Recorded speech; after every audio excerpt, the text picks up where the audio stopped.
मोहम्मद अली से एक इंटरव्यू में पूछा गया था कि क्या वो चीज़ें हैं जो आपको इतना महान, इतना ग्रेट बनाती हैं। तो उन्होंने बहुत ही फनी आंसर दिया था और कहा था कि अगर वो बातें मैं सभी को बता दूंगा तो फिर सभी ग्रेट नहीं बन जाएंगे। तो क्या वो चीज़ें हैं यार जो टॉपर्स हमें कभी नहीं बताते, जानेंगे आज की इस वीडियो में।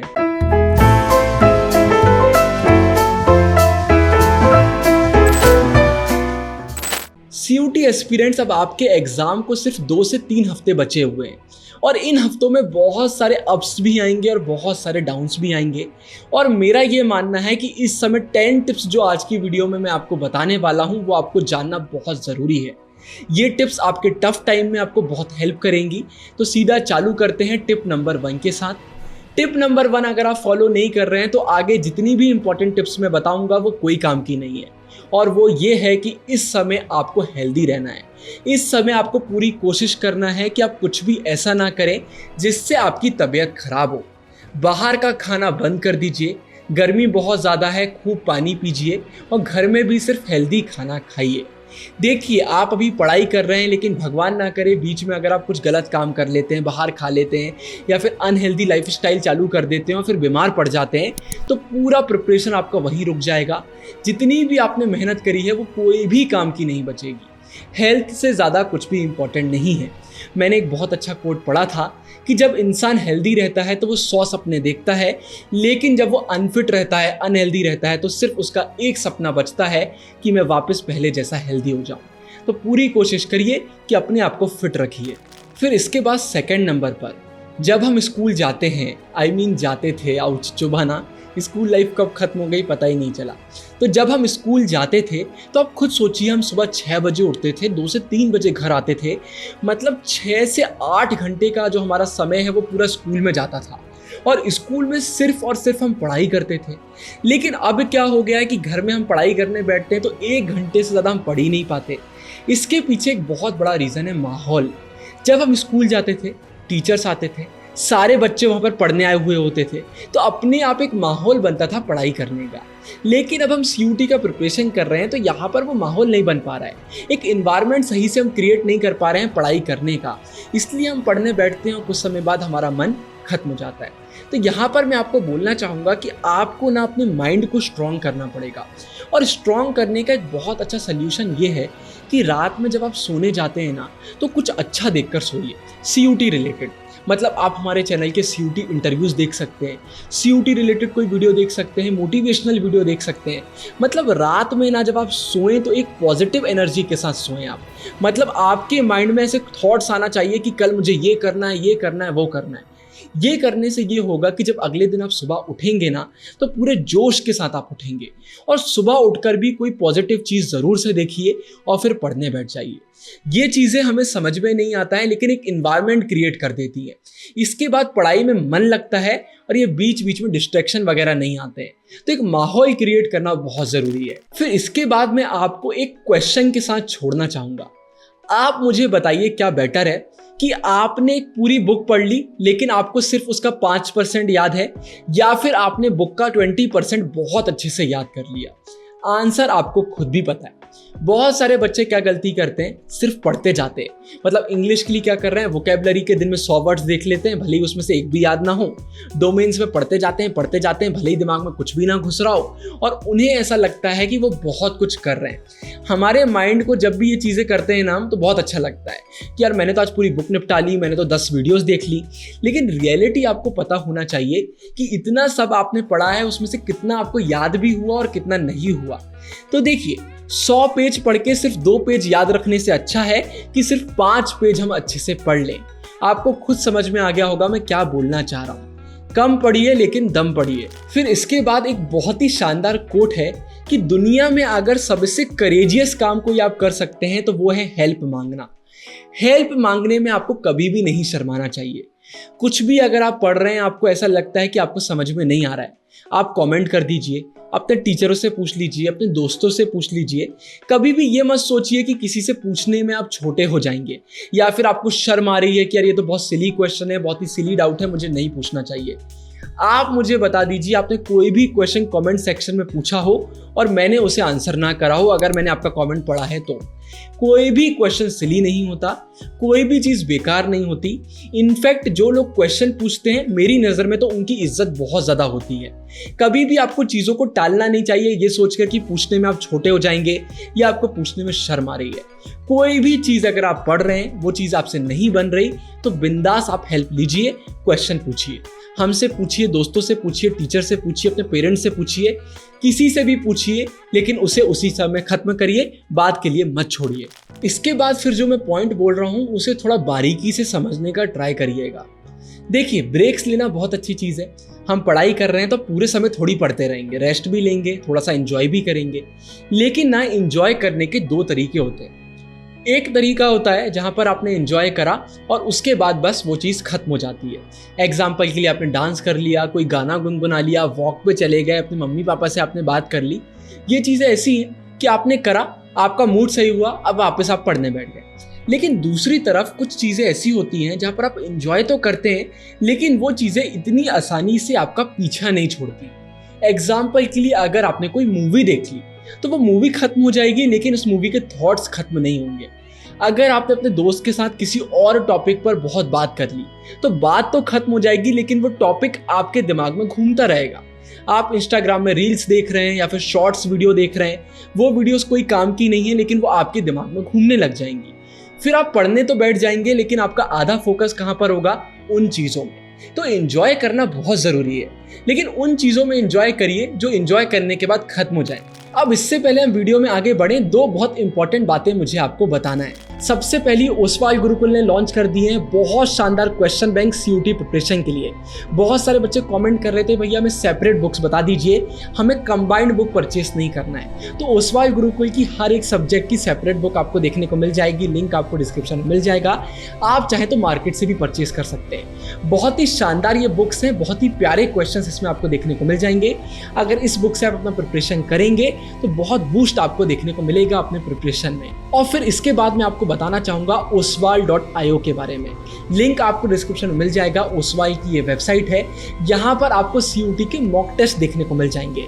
जो बेसिक प्लान है वो आपके लिए एब्सोल्युटली फ्री है। फ्री प्लान आप देख सकते हैं, अगर वो आपको अच्छा लगता है तो फिर बाकी पेड प्लान्स भी आपको देखने को मिल जाएंगे। बहुत ही शानदार वेबसाइट है, तो इसका लिंक भी डिस्क्रिप्शन में मैं आपके लिए डाल दूंगा। तो ओसवाल की क्वेश्चन बैंक जरूर से परचेज करिए और oswal.io पर भी जरूर से जाइए। दोनों लिंक आपको डिस्क्रिप्शन में मिल जाएंगे। अब वीडियो में आगे बढ़ते हैं। फिर इसके बाद मैं बोलना चाहूंगा कि अगर आप चैनल के पुराने सब्सक्राइबर हैं तो आपको पता होगा कि मैं पिछले 1-1.5 साल से सफ़र कर रहा हूँ एक बहुत ही क्रॉनिक इन्फेक्शन से, जो मेरे स्टमक में हो गया था, जिसके बाद बहुत प्रॉब्लम मुझे हो रही थी। और यही रीज़न था कि पिछले 1 साल से चैनल पर मेरी एक भी वीडियो नहीं आ रही थी। इनफैक्ट मैं आज भी सफ़र कर रहा हूँ, लेकिन अब सफरिंग इतनी नहीं है कि मैं काम ना कर पाऊँ। तो ये मैं आपको नहीं बताना चाहता हूँ। मैं आपको बताना ये चाहता हूँ कि बीच में ना एक बहुत ही रफ पैच आ गया था, जहाँ पर सफरिंग बहुत बढ़ गई थी।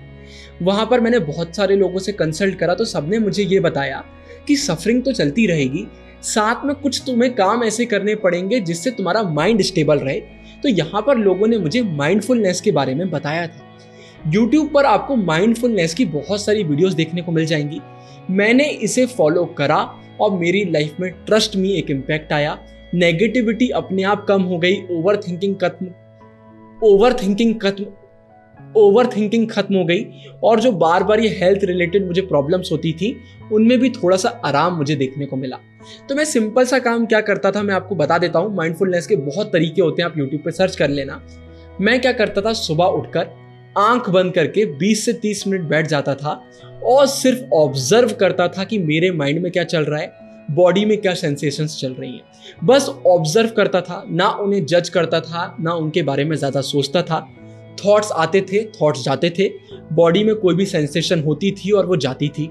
इसके बाद मैं योगा करता था, थोड़ी बहुत एक्सरसाइज करता था, और फिर कोई भी अच्छी बुक पढ़ के, मुझे रीडिंग का बहुत शौक है, फिर मैं अपने डेली के काम करने लग जाता था। इससे मेरी सफरिंग ऐसा नहीं है कि खत्म हो गई, मैं एकदम ठीक हो गया। इनफैक्ट आज भी मैं पूरा ठीक नहीं हुआ हूँ, लेकिन जो एक माइंड था ना वो स्टेबल हो गया। तो माइंडफुलनेस आप ज़रूर से प्रैक्टिस करिए।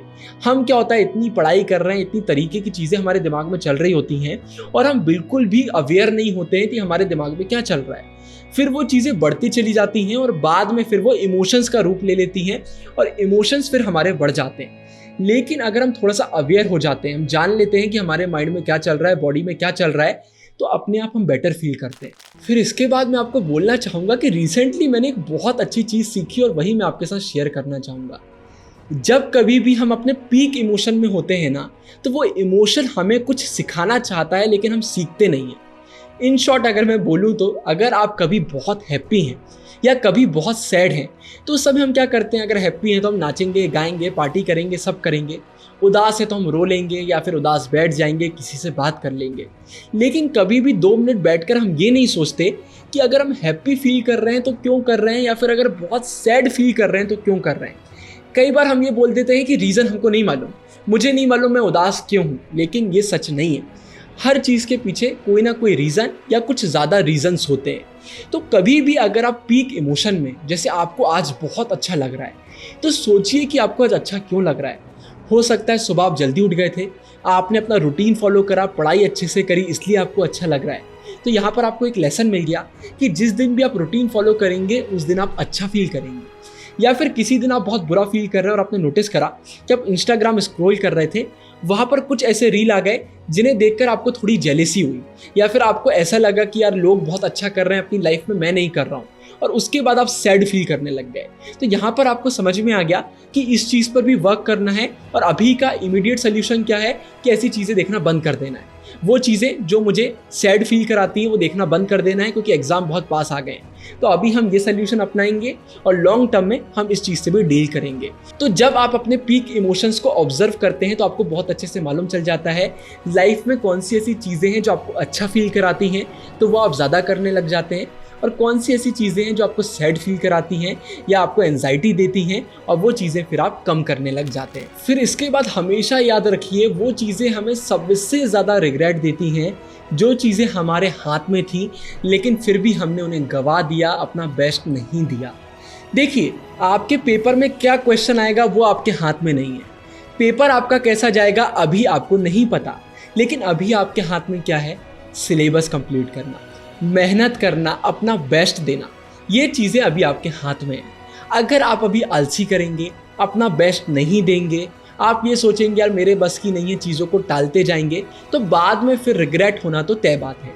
लेकिन अगर वो चीज़ें जो आपके हाथ में है पूरी तरीके से, उन पर अगर आप अपना बेस्ट दे देते हैं, तो आगे कुछ भी हो आप कभी भी रिग्रेट में नहीं जाएंगे, क्योंकि अंदर पूरे दिल में आपको मालूम होगा कि आपने अपना बेस्ट दिया है। और जो बच्चा अपना बेस्ट देता है उसको लाइफ में सक्सेसफुल होने से कोई भी नहीं रोक सकता। फिर इसके बाद मैं आपको बोलना चाहूँगा कि इस समय सही फ्रेंड्स होना बहुत ज़रूरी है। फ्रेंड्स हमें बहुत अच्छे से समझते हैं क्योंकि वो हमारी एज के होते हैं और हमें अपलिफ्ट भी करते हैं। मैं अपनी लाइफ में कभी भी डाउन फील करता हूँ, मैं अपने दोस्तों से बात करता हूँ, उन्हें कॉल करता हूँ, वो हमेशा मुझे मोटिवेट करते हैं। लेकिन आज के टाइम पर एक बहुत बड़ी प्रॉब्लम ये आ गई है कि बहुत सारे बच्चों के पास अच्छे फ्रेंड ही नहीं हैं, वो लोनली हैं, वो अलोन हैं। मुझे कितने मैसेज आते हैं, भैया हमारे दोस्त ही नहीं है। तो यहाँ पर आपको क्या करना चाहिए, आप हमारा टेलीग्राम ज्वाइन कर लो। वहाँ पर आपको अपनी एज के बच्चे मिल जाएंगे, और ट्रस्ट मी, आपके लाइफ वाले लोग जो आप लाइफ में आप जिनसे डेली मिलते हो, वो आपको इतना अच्छा ट्रीट करें ना करें, ऑनलाइन वाले लोग बहुत अच्छे से ट्रीट करते हैं, क्योंकि वो आपको समझते हैं, वो आपके दर्द को समझते हैं। उनकी लाइफ में भी ज़्यादा लोग नहीं होते, आपकी लाइफ में भी ज़्यादा लोग नहीं होते, तो एक बॉन्ड बन जाता है। तो टेलीग्राम ज्वाइन कर लो अगर आपके दोस्त नहीं है, वहाँ पर आपको बहुत सारे बच्चे मिल जाएंगे, उनसे आप बात करो, साथ में डिस्कशन करो। इससे ना मोटिवेशन भी मिलता है और एक पुश भी मिलता है। फिर इसके बाद आखिरी में मैं आपको गीता के चैप्टर नंबर 2 वर्स 47 के साथ छोड़ना चाहूँगा और वीडियो को एंड करना चाहूँगा। You have a right to perform your prescribed duties, but you are not entitled to the fruits of your actions. Never consider yourself to be the cause of the results of your activities, nor be attached to inactions. हमारे पास पूरे rights हैं अपने कर्म करने के लिए, अपने actions को करने के लिए, अपनी ड्यूटीज़ को फुलफिल करने के लिए, लेकिन जो फ्रूट्स है, मतलब जो रिजल्ट है, उस पर हमारा कोई भी काबू नहीं है। वो चीज़ हमारे हाथ में नहीं है। अगर आपको लगता है कि सिर्फ आपके एक्शंस के कारण रिजल्ट्स आते हैं, तो आप एक बहुत बड़ी गलतफहमी में हैं। बहुत सारे ऐसे फैक्टर्स हैं जो रिजल्ट की तरफ कंट्रीब्यूट करते हैं, और उन फैक्टर्स में से कुछ फैक्टर्स ऐसे भी हैं जिन पर हमारा कोई भी काबू नहीं है। कृष्ण जी अर्जुन से कहते हैं कि पार्थ, तुम सिर्फ और सिर्फ अपनी ड्यूटी करो, अपना कर्म करो, फल की चिंता मत करो। आई होप आज की वीडियो से बहुत कुछ आपको सीखने को मिला होगा। ये तो मैंने आपको बता दिया क्या आपको करना चाहिए, लेकिन 20 ऐसी चीज़ें हैं जो आपको नहीं करना चाहिए और उस पर मैंने ऑलरेडी एक वीडियो बना दी है। वो वीडियो एंड स्क्रीन पर आपको मिल जाएगी। आगे जिन भी टॉपिक्स पर वीडियो चाहिए आप कमेंट सेक्शन में बता सकते हैं। उस वाले ग्रुप का लिंक आपको डिस्क्रिप्शन में मिल जाएगा। वीडियो पसंद आई है तो शेयर कर दीजिएगा, लाइक कर दीजिएगा, टेलीग्राम ज्वाइन कर लीजिए। आप सभी को all the best. Signing off गुरु भैया।